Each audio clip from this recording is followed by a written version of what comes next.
Você pode fechar os seus olhos. Oh, Senhor, você abre portas.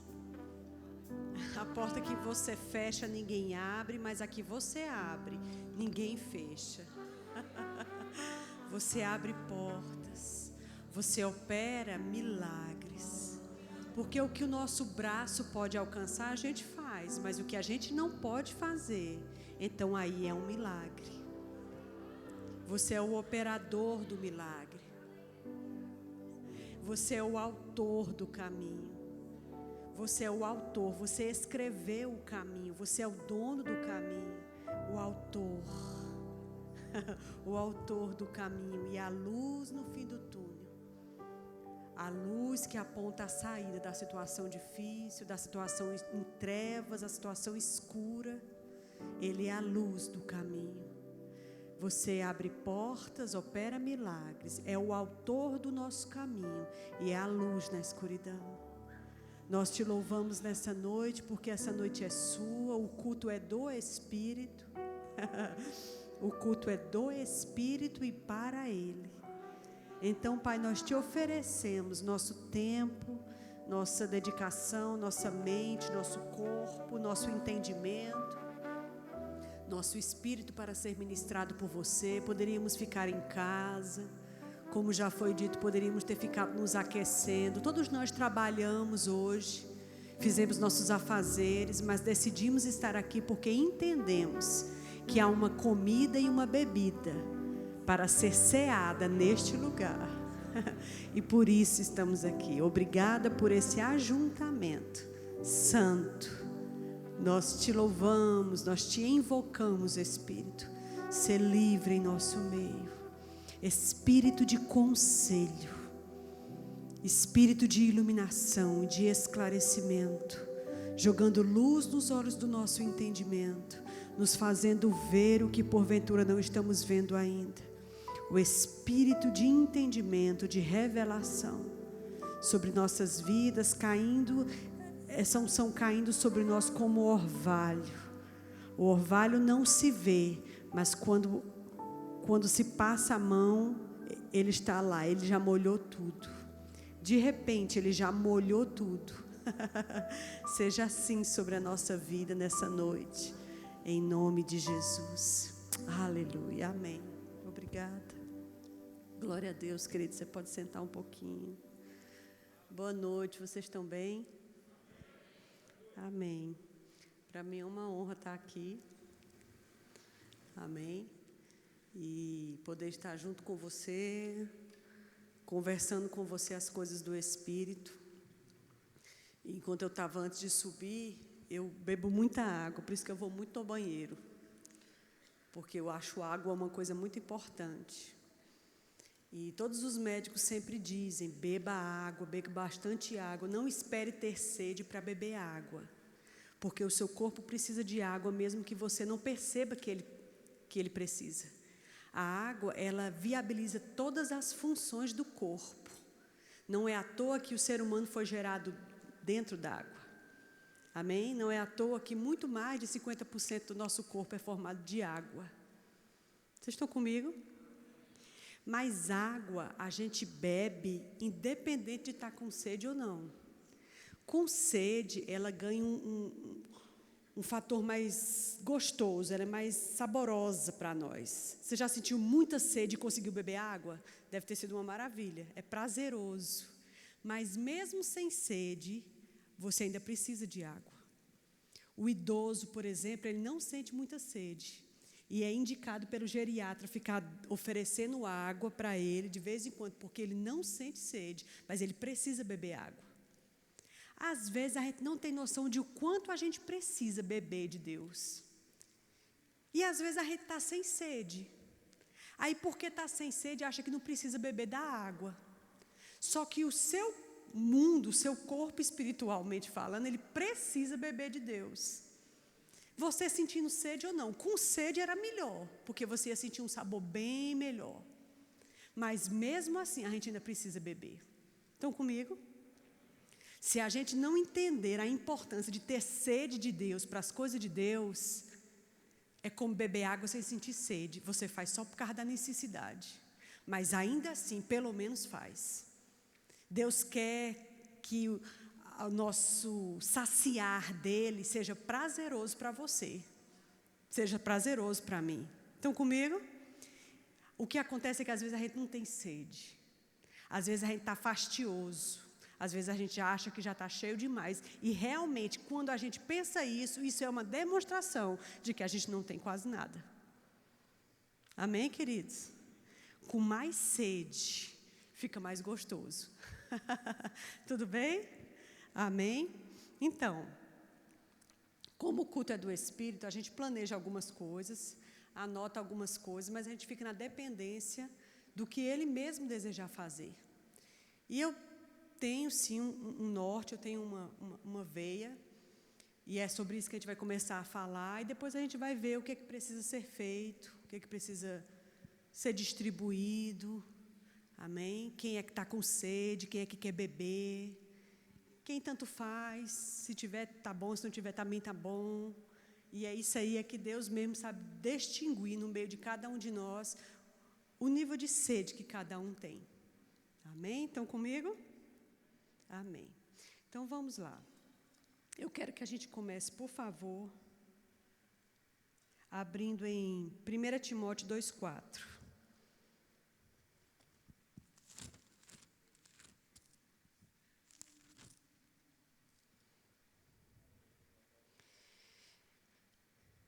Eu vou ler a partir do versículo 1 do capítulo 2, para ficar mais compreensível. Paulo está exortando Timóteo, dizendo o seguinte: antes de tudo, Timóteo, pois, eu exorto que se use a prática de súplicas, orações, intercessões, ações de graça, em favor de todos os homens, em favor de reis e de todos aqueles que se acham investidos de autoridade, para que vivamos uma vida tranquila e mansa, com toda piedade e respeito. Isso é bom e aceitável diante de Deus, nosso Salvador, o qual deseja que todo homem seja salvo e chegue ao pleno conhecimento da verdade. Vamos repetir isso. O qual deseja que todo homem seja salvo. Vamos repetir. O qual deseja que todo homem seja salvo e chegue ao pleno conhecimento da verdade. Pronto. João, tu pode vir aqui para eu fazer um exemplo contigo? Por favor.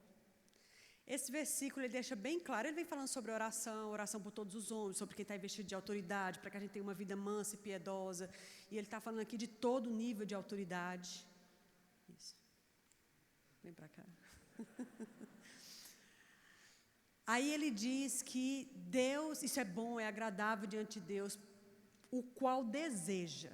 Desejo significa vontade. Eu já falei isso aqui algumas vezes. Deus tem uma vontade.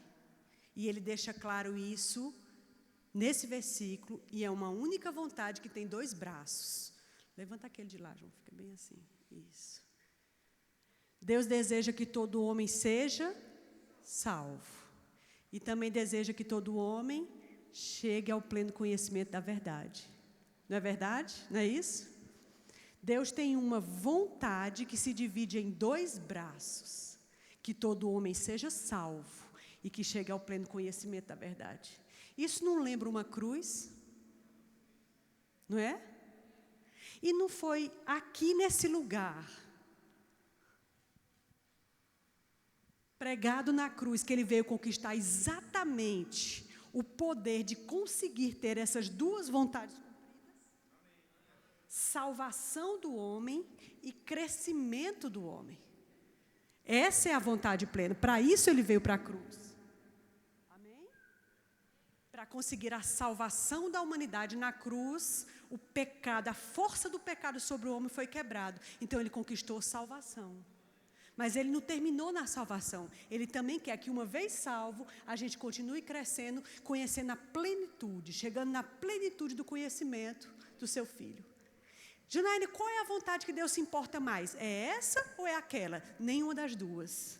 Ele se importa igualmente com as duas. Porque para isso Amém? Pense sobre isso. Uma única vontade dividida em dois braços. Obrigada, filho. cansado já. Eu ia falar mais, mas você estava cansado aí. Toda vez que você ver a cruz, você vai lembrar que Deus tem uma vontade que se divide em 2 braços: salvar a humanidade, mas também fazê-la crescer ou mantê-la salva. Amém? A gente está, em nome de Jesus, saindo de uma pandemia. Estamos saindo desse negócio, em nome de Jesus. Mas eu fico pensando que mundo pós-pandemia aguarda a igreja. Que mundo pós-pandemia aguarda você e a mim? Uma vez que essa vontade de Deus, que se divide em 2 braços, está altamente em vigor. Altamente em vigor. Deus não mudou a sua vontade, nem o seu plano por coisa nenhuma. Já falamos isso aqui, muitos ministros já falaram, você já ouviu em lives. E eu quero que você preste bem atenção. A gente está realmente caminhando para as últimas das últimas coisas. Eu tenho falado onde a gente estava ministrando, que eu vejo como se a igreja, se você já andou de avião, né, você já voou, você chega no aeroporto, agora não, porque você faz online, já faz em casa, alguma coisa assim, você pode conseguir o QR Code, e aquilo ali já é o seu cartão de embarque, vamos dizer assim. Mas, em linhas gerais, você se apresenta no check-in. Quando você chega no check-in, o que o check-in é? Para checar. Ele vai atestar que você é realmente um passageiro daquela aeronave. Então, quando você chega lá, quando eu chego lá, ele perde logo o documento com foto ou documento com identificação. Ele quer identificar você. Ele olha para o seu nome, se confere na tela, ele olha para a sua foto para ver se bate com o seu rosto, ele vai conferir. Essa pessoa é realmente um passageiro? Você entende? Check-in é para checar. Eu entendo como se a igreja estivesse no check-in. A gente chegou no check-in. As situações que vivemos e as que viveremos, elas estão estreitando as coisas para checar quem realmente ainda está com a passagem. Porque ninguém pagou pela passagem, Jesus pagou, até porque essa passagem era alta demais para qualquer um de nós. Então a gente pode dizer que a passagem chegou na minha mão e na sua de graça, entre aspas. Você não pagou por ela. Mas faz quantos anos que você está com essa passagem? Eu estou com ela há mais de 26, porque eu me converti com 16, estou com 45, faça as contas aí. Faz todos esses anos que eu estou com essa passagem. A minha pergunta... Supor que aqui é minha passagem. A minha pergunta é, como cada um de nós tem tratado a passagem? Tem gente que já faz tanto tempo que está com a passagem, que já está tratando ela de qualquer jeito. Que já joga ela de qualquer jeito, que já... Não, aqui está garantida, aqui qualquer hora a gente está subindo. Eu já estou sabendo, já faz muito tempo que eu ouço isso. Só que o check-in, querido, vai atestar se eu e você ainda estamos aptos para embarcar na aeronave. Quando você está checado, conferido, aí você entra para a seção de embarque, a área de embarque. E aí eles vão passar um leitor digital para ler o seu código de barra, para atestar de novo que você realmente está apto. Aí você vai para a seção de embarque. Lá na seção de embarque a gente ainda passa um tempo. Entende? E aí, de repente, a gente vai ouvir aquela vozinha sonora que diz assim, passageiros com destino à glória celestial, embarque imediato no portão 1. Eu não sei se já aconteceu com você, já aconteceu comigo de eu estar na área de embarque e eu lembrar de uma coisa e na área de embarque, presta atenção. Se você já pegou voo em Recife, você sabe que a área de embarque, ela tem poucas coisas, por exemplo, restaurante mesmo não tem. Se você quiser comer comida, você tem que sair fora. Entrou ali é só lanche, cafezinho, sanduíchezinho, mas restaurante não tem. É porque a coisa vai afunilando. Na área de embarque não tem muito brilho, dependendo do aeroporto, né? Eu estou falando de Recife. O de Campinas nem se fala, né? Deixa para lá. Não tem muito brilho, não tem não tem muita coisa para chamar a sua atenção. Eu já precisei desembarcar, então você passa de volta, sai no desembarque, resolve o que precisar resolver, entra de novo, ele lê de novo o seu código de barra e isso você já entra em cima da hora. Teve uma vez que a gente ia para o Rio, quando eu cheguei lá, João já estava na aeronave, eu disse, João, eu vou pegar só isso e volto. Quando eu cheguei, todo mundo tinha embarcado e o cara não queria deixar eu entrar. E ele bem chato, disse, não, a porta já fechou. Eles já fecharam a aeronave. Aí eu peguei e liguei para João, ô João, tu está dentro da aeronave? Não está? Estou. Fecharam a porta aí. Aí ele olhou, disse, aí ele falou com a comissária de bordo, disse, não senhora, estamos com a porta aberta. Aí eu tive que fazer um auê, disse, olha, o rapaz está aqui dizendo que eu não vou entrar porque a porta já fechou, eu vou ficar como aqui no Rio de Janeiro? Como é que eu vou ficar? Aí ele viu que ele estava mentindo, que a porta não estava fechada, ele me liberou e eu entrei. Mas, às vezes, gente, tem gente que já está na sessão de embarque, já atestou que ele ainda é crente, que ele não perdeu a salvação, que ele não tratou a salvação dele com leviandade, que ele pode ter tido acidente de percurso, mas que ele está digno ali do embarque. Aí ele entra, aí percebe que ainda tem uma coisinha ou outra lá fora que ele quer ir ver. Aí tem gente que vai e desembarca. Quando a chamada, irmãos, porque quando é a última chamada para embarque imediato no portão tal, você tem que se apresentar. Vocês estão comigo? A gente está chegando nesse lugar. Isso aqui não é a história da carochinha, meu irmão. Olha ao seu redor e veja o que está acontecendo. Preste atenção, discir nos tempos, discir nas épocas. Isso significa que eu e você temos que empreender uma diligência cada vez maior. Um esforço cada vez maior. Deus tem uma vontade ainda. E essa vontade é a mesma até o último segundo da igreja aqui na terra. Sabe Deus quando vai ser.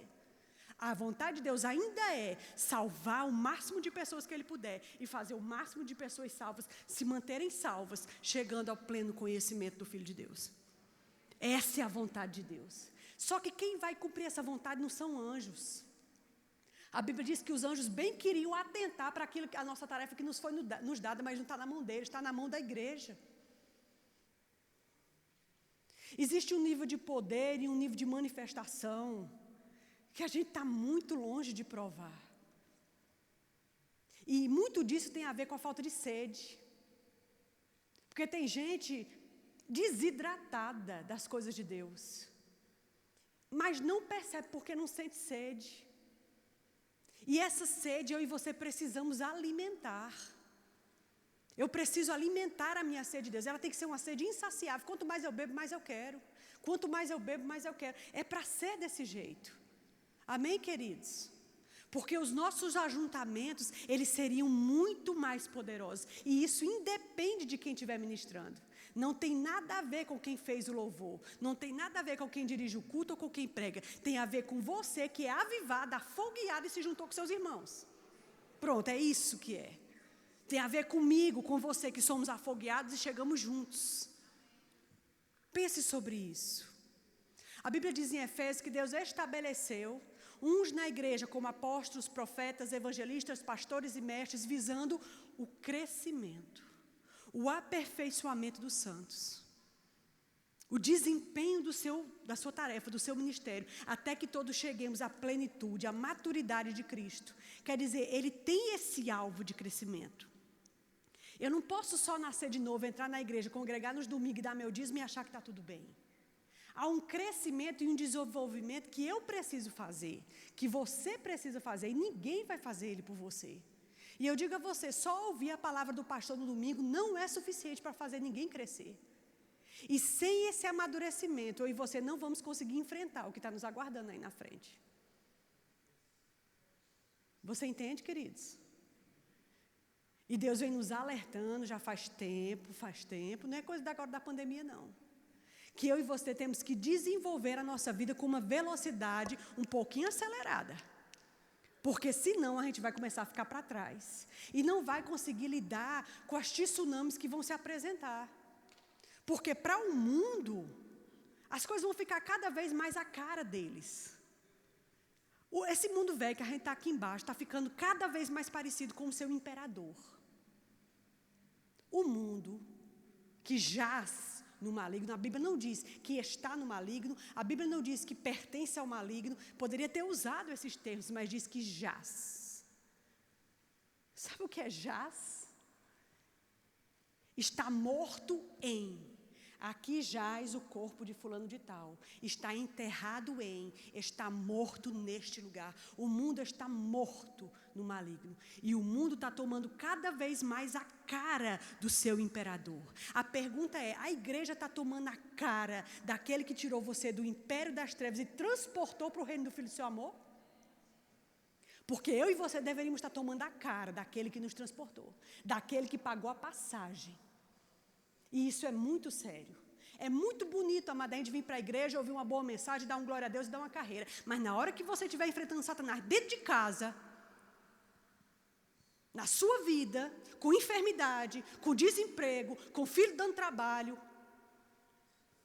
com situações de depressão, que não consegue dormir, tem que tomar comprimido, e aquela opressão, parece que todos os demônios fizeram uma reunião no seu quarto, pronto, ali é a hora. Porque tem hora que parece que os demônios fizeram uma reunião no seu quarto. Eu sei bem. E aí é onde tudo que eu e você aprendemos, porque o verbo da vida não pode dizer que não sabe. Pensa uma igreja que não pode dizer que não sabe. Se tem uma igreja que tem um entendimento bom, e é uma das marcas da nossa igreja, é a palavra revelada, a palavra da fé que pregamos, nenhum verbiano pode dizer que não conhece. A gente pode dizer que não está vivendo. Vocês estão comigo, queridos? Eu realmente anseio, e faz muito tempo que eu anseio por isso, por cultos, como a gente já ouviu no passado, que nem deveria estar chorando por nada do passado, porque melhor é o que está diante de nós. Porque se as últimas coisas são melhores do que as primeiras, eu imagino o que tem adiante de nós. Eu só queria que ainda fosse na minha geração. Porque eu sei que Gabriel, Bia e Isabel vão provar. Criei um menino para provar essas coisas. E não é provar não, o que Deus execute é através deles. Eu criei meus filhos para isso, mas eu quero. É nosso direito ainda. Você entendeu, Abraão? É nosso direito, entendeu, Marcos? É nosso direito. Nós criamos esses meninos para provar, mas é nosso direito. Eu quero essas coisas. Eu quero, é nosso. Eu quero cultos, amado, em que o louvor não tem que implorar que você levante mãos, nada disso. Sabe aquela música que às vezes os ministros de música já não são mais nada, e todo mundo é envolvido e as pessoas são saradas exatamente ali onde elas estão, elas não sabem nem explicar. O perdido começa a chorar, ele não sabe nem explicar o que está acontecendo, porque Deus varre a igreja de frente para trás, de frente para frente. É uma coisa fantástica. É uma coisa fantástica. Nós precisamos dessas coisas. E tudo isso é tão nosso, é tão disponível, é tão acessível. Talvez falte sede. Tem mais uma outra coisa, a Bíblia diz que sem fé é impossível agradar a Deus. Diz que Deus galardoa aqueles que o buscam. Aí eu fico pensando, quem não busca? Se Deus se torna galardoador dos que o buscam, então quem não busca? Aí a gente não tem uma vida em casa buscando a Deus, mas quer chegar na igreja e pegar fogo. Não rola. Não rola, não dá. Pense sobre isso. Eu me sinto muito estimulada, amado, muito agoniada para as coisas que Deus precisa fazer através de mim e de você nos próximos anos. Quando essa pandemia acabar, nós vamos pegar uma geração pós-pandemia. O povo vem arrasado. O povo vem apavorado. O que contraíram de síndrome do pânico, de doenças crônicas, psicossomáticas, não é brincadeira. Quem tem a resposta e o abraço verdadeiro é a igreja. Quem tem um prato de sopa quente para um miserável, que já era pobre, só que agora ele está miserável, deveria ser a igreja. Vocês estão comigo? Deus, Ele separou esses 5 dons ministeriais, nada mais é, amado, que sempre foi para cumprir essa vontade dEle. Fazer o povo nascer de novo e manter o povo salvo e crescendo. Essa é a vontade da cruz. Essa sempre foi a vontade da cruz. Agora, o que eu e você estamos fazendo? A gente se consome nos nossos próprios problemas, nas nossas próprias dívidas, nos nossos próprios sonhos particulares. E aí a gente não vai chegar em lugar nenhum. Sabe, eu e João, a gente estava numa reunião, lá em Humberto. Ele disse que orando sobre essa reunião, queria fazer com a liderança dele, reunião com líderes e da supervisão dos pastores dele, do Recife, do Grande Recife. E ele disse que orando ele viu o rosto de João por mais de uma vez. Ele disse, bom, se eu estou vendo o pastor João, vou entrar em contato com ele, vou dizer a ele o que está acontecendo, se ele tiver testemunho, ele vem para essa reunião. Ele veio, João foi, nós fomos, João ministrou. Mas dentro dessa reunião teve um momento que Humberto estava falando para o seu povo, e ele usou esse texto, que a gente conhece tanto, de 1 Coríntios. Quando o pastor João fez isso quantas vezes aqui nesse púlpito. Semelhante modo, depois de haver ceado, tomou o pão e disse, não é? Este é o pão.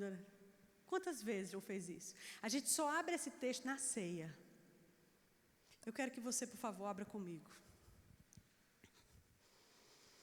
Aleluia. Quando o culto é do Espírito, ele tem liberdade de fazer o que ele precisar fazer. Não é exatamente o que a gente quer que ele faça, mas é o que ele entende que precisa ser feito.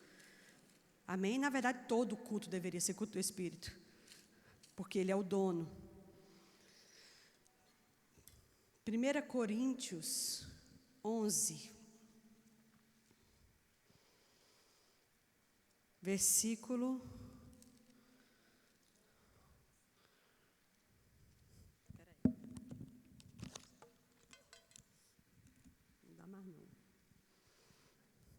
Porque eu recebi do Senhor o que também vos entreguei, que o Senhor Jesus, na noite que foi traído, tomou o pão e, tendo dado graças, o partiu e disse, esse é meu corpo, que é dado por vós. Fazei isso em memória de mim. Por semelhante modo também, depois de haver ceado, tomou o cálice, dizendo, este é o cálice da nova aliança do meu sangue, fazei isso todas as vezes que beberdes em memória de mim. Porque todas as vezes que comerdes esse pão e beberdes esse cálice, vocês anunciam a morte do Senhor, até que Ele venha. Por isso, aquele que come o pão e bebe o cálice do Senhor indignamente, será réu no corpo e do sangue do Senhor. Examine-se, pois, o homem a si mesmo, e assim ele coma do pão e beba do cálice, pois quem come e bebe sem discernir o corpo, come e bebe juízo para si. Eis a razão porque há entre vós muitos fracos, doentes e não poucos que dormem. Abriu essa passagem, a gente pensa, eita, vai ter ceia. Mas eu quero tirar um pouquinho a sua cabeça da ceia e avaliar só essa parte final que ele está falando. Ele diz, por isso avalie-se o homem a si mesmo. E não é só em dia de tomar ceia, porque a ceia, gente, é uma vez no mês. Teoricamente aqui, porque a ceia você pode fazer na sua casa quando você quiser, não tem problema nenhum. Se a gente for avaliar a nossa vida uma vez no mês, é muito pouco. Fique comigo. Mas uma vez que formos fazer essa ceia, seja ela quantas vezes for, ele diz, avalie-se a si mesmo. Veja se você está discernindo o corpo de Cristo. Porque por não discernir o corpo de Cristo, é que há no vosso meio fracos, doentes e não poucos que dormem. Dormem é morrer. Amém? Fracos, doentes e não poucos que morrem.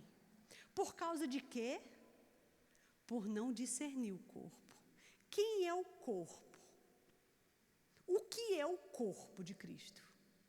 É essa pessoa que está sentada aí, ou do seu lado, ou o mais próximo possível de você. Essa pessoa, se é nascida de novo, essa pessoa é o corpo de Cristo.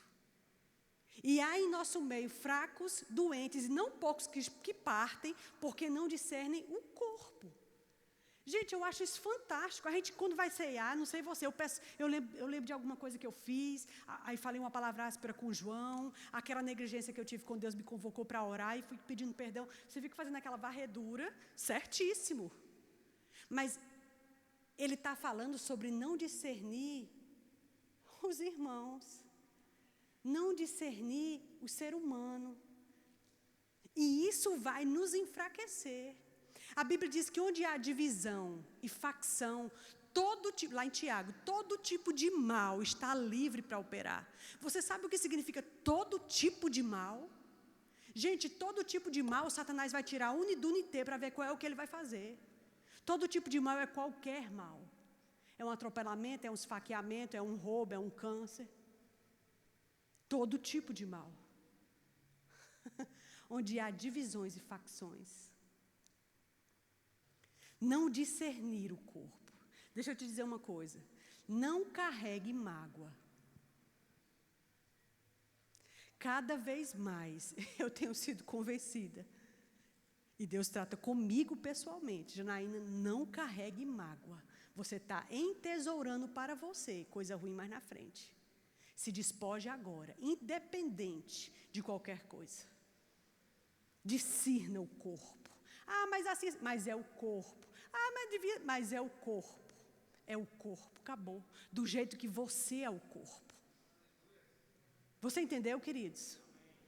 Eu e você temos que nos avaliar para ver se tem uma pessoa que você não consegue olhar no olho dela.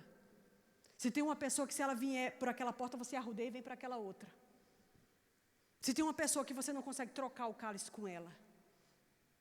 Cuidado com isso. Por isso há fracos, doentes e não poucos que dormem. Esses são assuntos que a gente deveria ter superado, porque a gente precisa entrar em outros níveis de atuação. Em coisas grandiosas, em coisas maravilhosas. Como? Quando você olha para o livro de Atos, diz que todos eles tinham tudo em comum. Um era o coração e a mente do povo. Pronto, está explicado o motivo. Está explicado o motivo pelo qual o Espírito tinha essa liberdade de fazer essa varredura de unção no meio do povo. Diz que tinha uma ocasião que Paulo pregou. Paulo era um pregador que pregava. Diz que tinha um rapaz sentado numa janela, num lugar de andar. O rapaz ficou com tanto sono com Paulo pregando. É possível dormir numa pregação de Paulo. Então, ninguém acha ruim quando alguém cochilar quando você pregar, porque até Paulo dormiu que morreu. Diz que o menino caiu da janela e morreu. Aí Paulo desceu, ressuscitou o menino, trouxe ele de volta e continuou pregando. Simples assim, aí gosta de pregar. E é interessante que provavelmente a reunião dali para frente deve ter sido super avivada. Irmãos, é uma coisa própria de lugares onde o poder de Deus está correndo livre. Não tem barreira, não tem falta de fé, não tem incredulidade, não tem será que vai, será que Deus quer? Não tem isso, você entende? Além disso, não tem desunião. Um é o coração do povo. Esse negócio da unidade, ela é tão séria, que quando Deus olhou Babel e viu que o povo falava uma só língua, e não somente isso, estava determinado numa mesma coisa, mesmo sendo essa coisa errada, ele disse, não posso deixar acontecer, tenho que dividir. Deus teve que dividir, porque Ele conhece o poder da unidade. Então, a unidade para coisa que não presta, Ele interviu e dividiu. Aí, começaram as várias línguas. Quando não se fala mais a mesma língua, não tem como conviver. Eu e você precisamos nos avaliar, porque estamos no check-in. E o check-in precisa atestar se eu e você ainda estamos aptos para embarcar. Se eu e você não estivermos aptos para embarcar, a gente não vai entrar na sala de embarque. Muito menos ouvir a voz que diz que o embarque é imediato do portão 1. A gente não vai ouvir essa voz. Presta atenção sobre isso, queridos. Isso não tem a ver com placa de igreja, não tem a ver com diploma de rema. Isso não tem a ver com quem lidera a igreja, com quem não lidera, tem a ver com sua vida. É a sua vida. É a sua vida, é a minha vida. Faça alguma coisa pela sua vida. Agora, fazendo por si mesmo, lembra de fazer por outras vidas. Porque a vontade de Deus é que todo homem seja salvo e que chegue ao pleno conhecimento da verdade. E os 5 dons ministeriais, Ele distribuiu exatamente só para isso aqui. Para fazer essa vontade ser cumprida. É interessante que Ele pegou o evangelista e colocou ele exclusivo, quase exclusivo, para pegar o povo do mundo e salvar. Aí o pastor, ele colocou ele também quase exclusivo, só para dar o crescimento à igreja. Os outros 3 ficam gravitando nesse intervalo. Mas a função de Deus é te capacitar e me capacitar para essa obra.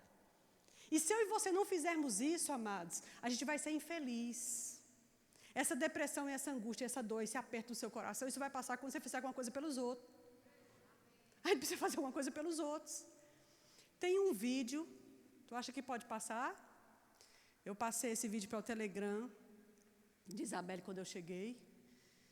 E é só uma pergunta que uma avó de 2 crianças do projeto Deixai Vir, ela estava respondendo nessa ocasião. A gente estava fazendo uma atuação em maio Nós fizemos uma atuação lá na SAB de Santa Rosa, aqui na Rua do Sol.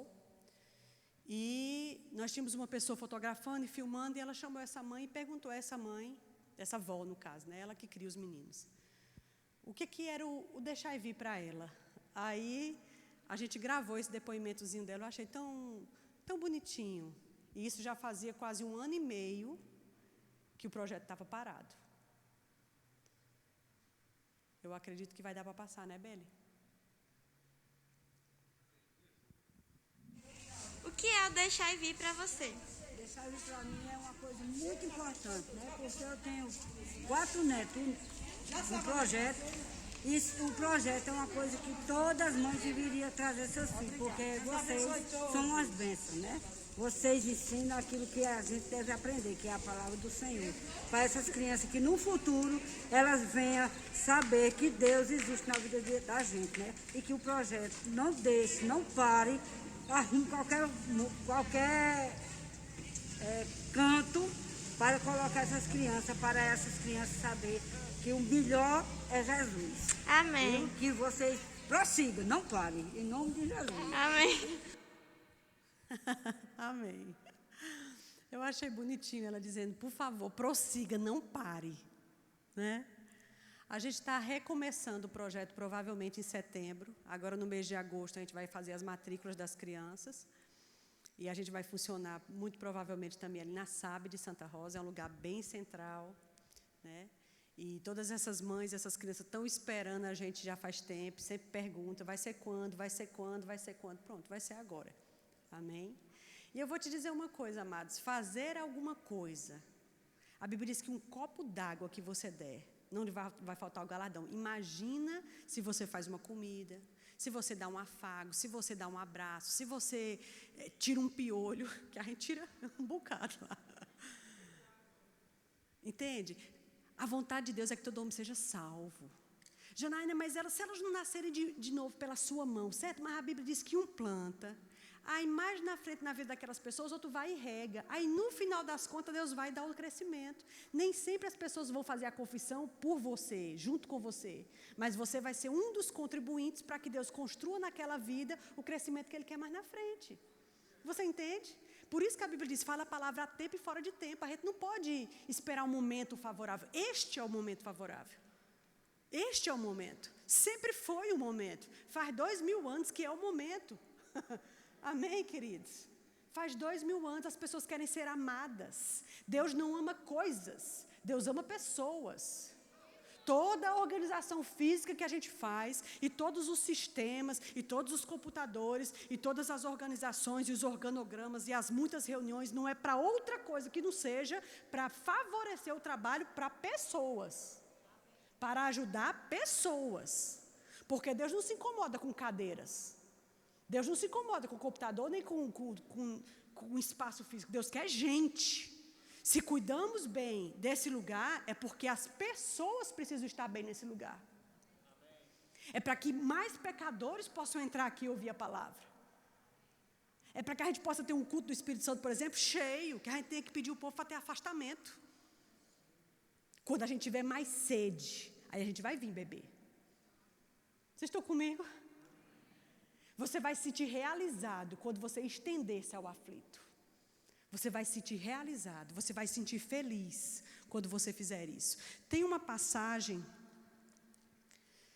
deixa eu me ver se eu consigo encontrá-la, porque eu não tinha realmente planejado falar sobre ela.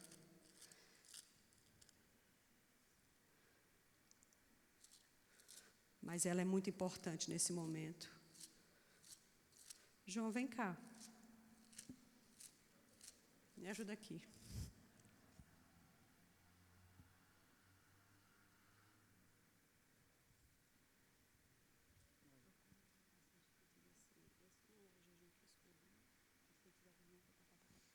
Só digitar aí no instante você acha.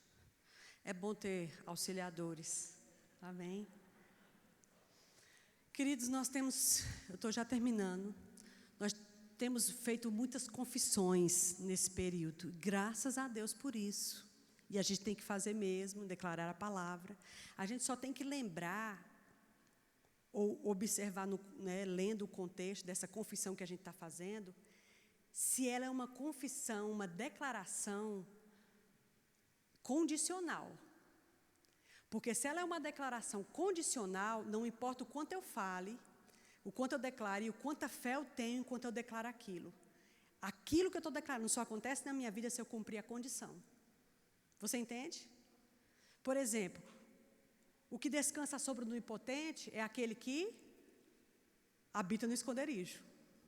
Se eu não habito no esconderijo do Altíssimo, eu não consigo descansar na sombra do onipotente. Valeu, meu filho. Você entendeu? Ele te livrará do laço do passarinheiro e da peste perniciosa. Como? Ele diz, porque a mim se apegou com amor, aí eu o livrarei. Eu vou botar ele no alto retiro, por quê? Porque ele conhece meu nome. Você vê que é condicional, se eu faço isso, automaticamente eu terei aquilo. Agora, não fazendo isso, aquilo não me alcança. Então, a gente pode secar a boca de declarar.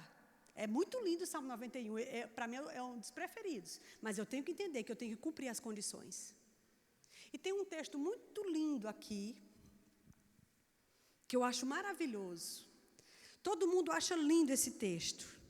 Diz assim, em Isaías 58, diz assim, o Senhor te guiará continuamente e fartará a tua alma em lugares áridos, fortificará os teus ossos e serás como um jardim regado e como um manancial cujas águas jamais faltam. Que coisa linda, não é lindo? É lindo, não, é lindo. Mas para quem vai acontecer isso aqui? Vamos ler? Porventura não é esse o jejum que eu escolhi? Que soltes as ligaduras da impiedade, desfaça as ataduras da servidão, deixes livres o oprimido e despedace todo o jugo? Porventura não é também que repartas o teu pão com o faminto e recolhas em casa os pobres e desabrigados? E se vires o nu, o cubras e não te escondas do teu semelhante? Então romperá a tua luz. Esse então quer dizer o quê? Se você fizer essas coisas, aí então isso aqui vai acontecer. Então romperá a tua luz como a alva e a tua cura, diga cura. A tua cura brotará sem detença. A tua justiça irá diante de ti e a glória do Senhor será a tua retaguarda. Que lindo! Só porque eu livro o aflito, eu dou de comer ao faminto, eu percebo a viúva, eu não me escondo daquele que tem falta de mim, só por causa dessas coisas, só entre aspas. Olha só, tudo que vai me acontecer. Isso aqui é condicional. Não adianta eu e você declararmos, a gente tem que fazer. Isso aqui não se declara, isso aqui se faz. Estão comigo, queridos? Então clamarás ao Senhor e Ele te responderá. Gritarás por socorro e Ele dirá, eis-me aqui. Se tirares do meio de ti o jugo, ok, ele começa a colocar outras condições agora. Se tirares de meio de ti o jugo, o dedo que ameaça, o falar injurioso, se abrires a tua alma ao faminto e fartares a alma aflita, aí então a tua luz nascerá nas trevas, e a tua escuridão será como o meio-dia. O Senhor te guiará continuamente e fartará a tua alma em lugares áridos, etc, etc. Pronto. Quando a gente lembrar dessa confissão muito linda, a gente vai lembrar que ela é condicional e ela só vai me alcançar se eu fizer o que Ele disse que é para eu fazer. Janaína, eu não sou boa de fazer isso, então ajude quem faz. Eu não gosto, eu não sei fazer, eu não sei. Pronto, então você ajuda a gente e a gente vai lá e faz no seu lugar. Isso é como missões. Você não vai ao Cazaquistão, você não vai nas Filipinas, mas tem alguém que vai. Então, você favorece para que aquela pessoa vá com o seu dinheiro, com sua palavra de apoio, com suas orações principalmente. Você entende, queridos? Quando a gente se movimentar, as coisas vão começar a acontecer. Pense sobre isso. Eu quero que você fique de pé.